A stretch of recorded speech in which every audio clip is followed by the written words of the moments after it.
So this 1 grain of rice represents the median salary, the typical salary of an Australian worker every year. You could be a hairstylist, a receptionist, it's about $50,000. So here's another half a grain of rice. This 1.5 grains of rice represents the average salary. So a teacher, someone earning the average income, about $70,000 a year in Australia. Yeah, it's a lot.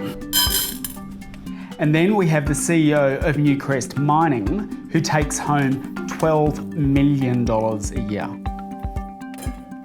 The CEO of Qantas takes home $23 million a year.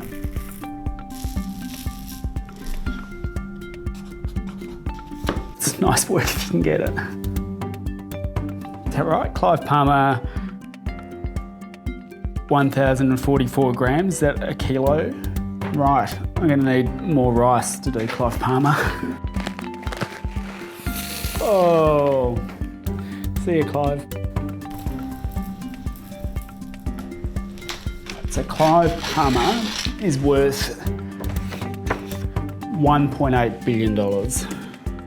This is half.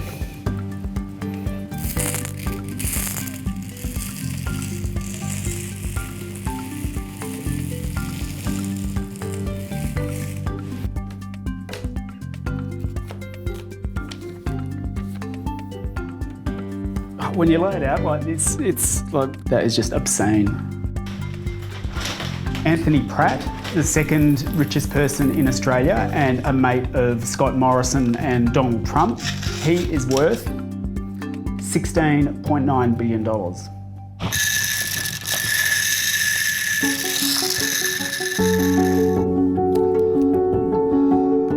And of course, Gina Rinehart, $22 billion. The richest person in Australia.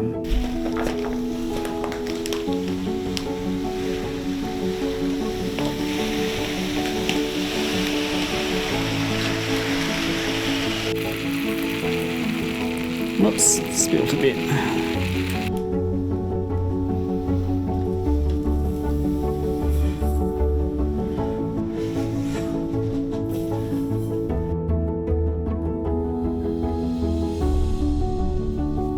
And remember, here's Gina Rinehart. This 1 grain of rice is the typical salary of a person in Australia. So let's talk about the federal budget.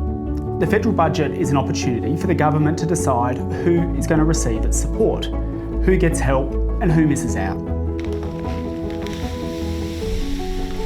So the government's tax cuts, which the Labor Party voted for as well, will end up costing the budget $50 billion a year.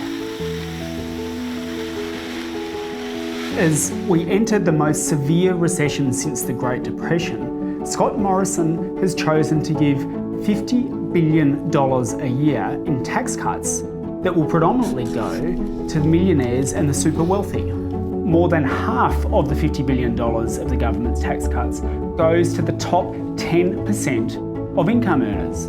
So that means more money for the billionaires and more money for Donald Trump and Scott Morrison's mates. And yes, for Clive Palmer too, and the millionaire CEOs. They get a tax cut too. Only 3% of the tax cuts go to the bottom 50% of earners. Ordinary people like teachers and nurses, you get next to nothing from the government. That's the 3% of the tax cuts that go to ordinary people.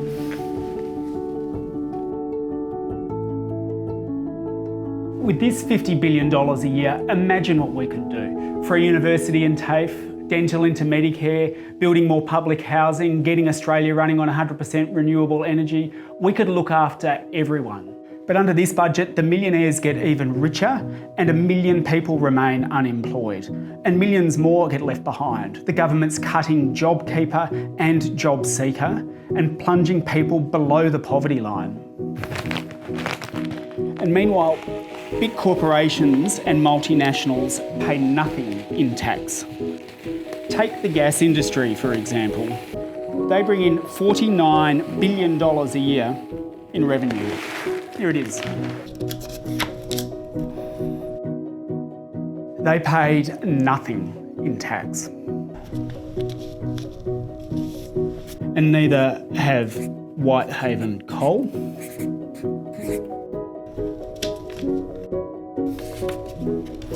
ExxonMobil, or Santos. And to make things even worse, the government is lining the pockets of the fossil fuel industry and the big corporations to the tune of about $8 billion a year in fossil fuel subsidies, the diesel fuel credit. Yep, that's basically a government subsidy to get big corporations to burn more fossil fuels. So you might be wondering, how are the big fossil fuel corporations able to get away with ripping us off so much?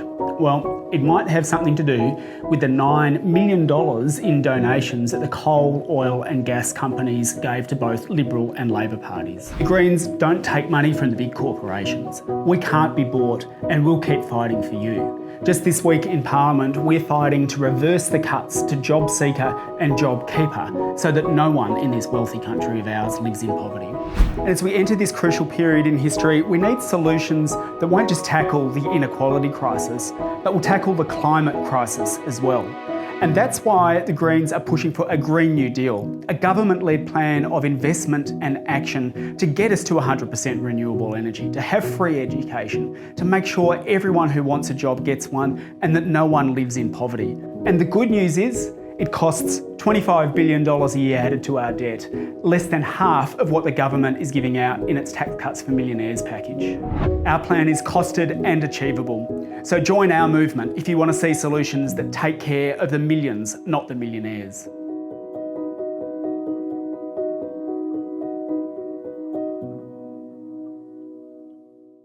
Authorised by Jane McCall for the Greens.